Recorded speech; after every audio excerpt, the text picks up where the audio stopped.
ভাংসা, এখানে জাতি জনজাতি, এখানে মণিপুরি, এখানে যারা মানে সংখ্যালঘু সম্প্রদায়ের আছেন, সবাইকে মিলে আমরা এই ত্রিপুরাকে একটা বেস্ট মডেল ত্রিপুরা হিসাবে আমরা আগামী দিন প্রস্তুত করবো বন্ধুগণ। কিন্তু আমাদের যে ঐতিহ্য সেগুলোকে ভুলে গেলে চলবে না।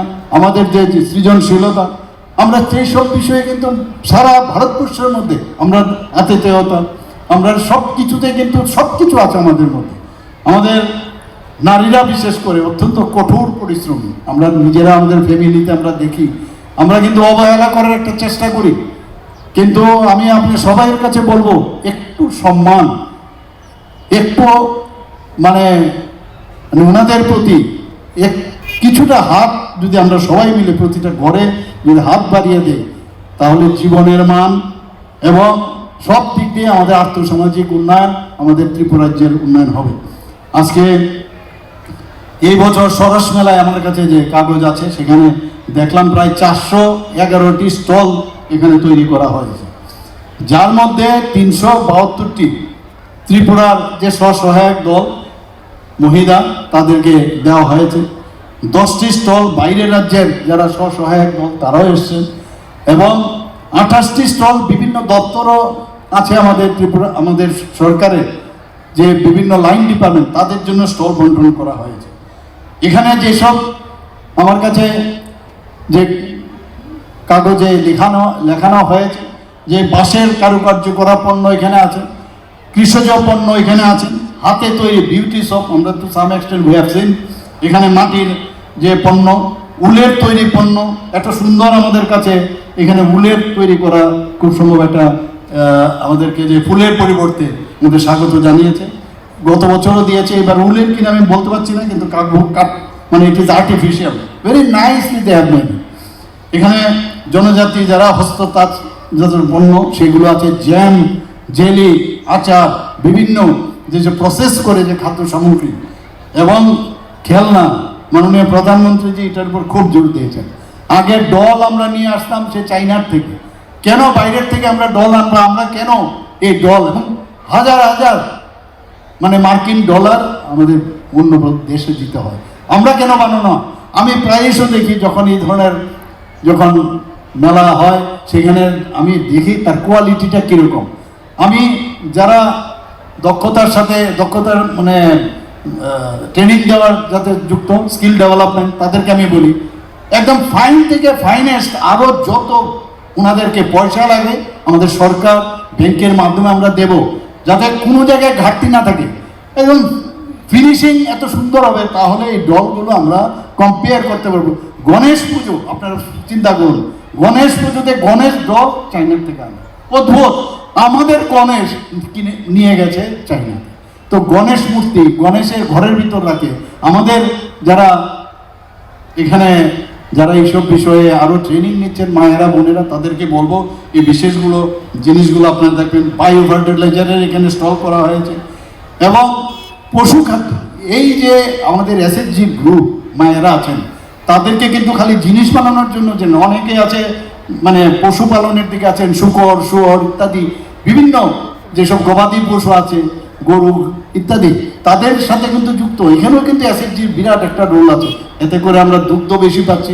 আমরাও চাইছি ত্রিপুরাতে দুগ্ধের দিক দিয়ে আমরা 100% স্যাচুরেশন পয়েন্টে আসি। আমাদের এখানে মুরগি পালন, হাঁস পালন, সেখান থেকে আমরা ডিম পাচ্ছি। প্রায়শই এইসব বিষয়ে আমি কথা বলি। সেই জায়গায় দেখা গেছে নর্থ ইস্টার্ন জোনের মধ্যে আমরা অনেকটা প্রায় মানে বলতে পারেন যে আমরা প্রথম স্থানের দিকে প্রায় পৌঁছে গেছি। কয়েকটা জায়গার মধ্যে তো যে ফিশ ফিডিংয়ের যে সব ইয়ে থাকে এগুলোতে তো আমরা নর্থ ইস্টার্ন জোনের মধ্যে বেস্ট আমাদের ত্রিপুরা স্টেট। তো সেইগুলো শাকসবজি, ফুলের জন্য আগে আমাদের মনে আছে গিয়ে বসে থাকতো কোথায়, এয়ারপোর্টে বসে থাকে, কলকাতা থেকে যদি ফুল আসে তবে ঠিক, আদারওয়াইজ বেঠিক ঘরের ভিতর 2-4টা যে ফুল হয় সেটা দিয়ে পুজো দেওয়া। এবং যেগুলো বিয়া শাদী ইত্যাদি যখন হয় তখন আমরা ফুলের জন্য আমরা বসে থাকতাম। আর আজকে আমাদের ত্রিপুরাতে আমাদের মেয়েরা, আমাদের মায়েরা এখানে ফুল তৈরি করার ক্ষেত্রে অদ্ভুত ত্রিপুরা যেভাবে চলছে, আমি জানি না আগামী কয়েক দশকে কি ত্রিপুরার অবস্থা হবে। এবং আমার দুঃখ লাগে এই যে মহিলারা এত কাজ করছে, আমরা যে এতগুলো কাজ করছি মহিলাদের জন্য। আমার আজকে আমাদের মাননীয় যিনি এলওপি সাহেব আছেন জিতেনবাবু, নারী সমিতির, ওনাদের নারী সমিতি একটা আছে আপনারা সবাই জানেন, সেখানে বক্তব্য রাখছিলেন। আমি উনি দেখলাম যে এটা গুয়েবেলস সাহেবের নাম আপনারা শুনেছেন। গুয়েবেলসকে হিটলার, ওনারা হিটলারকে পছন্দ করেন না, কিন্তু হিটলারের যে প্রচার সচিব তার নাম হচ্ছে গুয়েবেলস সাহেব। এই গুয়েবেলস সাহেবের যে কথাগুলো ওনার মুখ থেকে আমরা দেখি, ওনারা সবাই করেন, কমিউনিস্টরা সবসময় করেন, যে কি আমরা ডেট ফিক্স করেছি আজকে রবীন্দ্র ভবনের সামনে নারী সমিতির এখানে ওনাদের সম্মেলন হবে। আরে যদি সম্মেলন হয়, বলছে আপনারা কেন একদিন পরে করেন না, আপনারা কেন আগের দিন করেন না? আমি ওনাদেরকে বলবো আপনি করুন। মনে হচ্ছে যে গণতন্ত্র আমাদের ত্রিপুরাতে নেই। শুধু আজকে না, অন্যান্য জায়গার মতো যখনই কোনো প্রোগ্রাম হয়, সরকারি প্রোগ্রাম হলে আমাকে বলছে, বিধানসভাতে বলছে যে আপনার সাথে কথা আছে, ওকে বলে আমাদের একটা প্রোগ্রাম আছে। আমি বললাম আরে সরকারি প্রোগ্রাম অলরেডি এখানে এত তারিখের মধ্যে আপনারা চাইছেন হবে না, আপনাদের একদিন পরে হবে। সেটাকে কিভাবে এই মিথ্যা মাধ্যমে রাজনীতি করা যায়, আমি আসার সময় দেখছিলাম কিভাবে ভাষণ দিচ্ছে। অদ্ভুত, এই রাজনীতি চলবে না, মানুষ অ্যাকসেপ্ট করবে না, মিথ্যা করে। আর এই নারী সমিতিদের আমি উইথ ডিউ রেসপেক্ট নারী মেম্বার্স অফ দ্য নারী সমিতি, এসে দেখুন আমাদের মায়ের বোনেরা খালি রাস্তায় জিন্দাবাদ জিন্দাবাদ করে লাভ হবে না। আমাদের মেয়েরা যেভাবে প্রোডাকশন করছে এইগুলো দেখেন, এইগুলি হচ্ছে নারী সংগঠনের আসল উদ্দেশ্য। আমরা এইভাবে মাননীয় প্রধানমন্ত্রীজি আমাদের শিখিয়েছেন এবং সেইভাবে আমরা কাজ করছি। বন্ধুগণ, আমরা মহিলাদের বারবার বলছি যে মহিলাদের সশক্তিকরণ করতে হবে।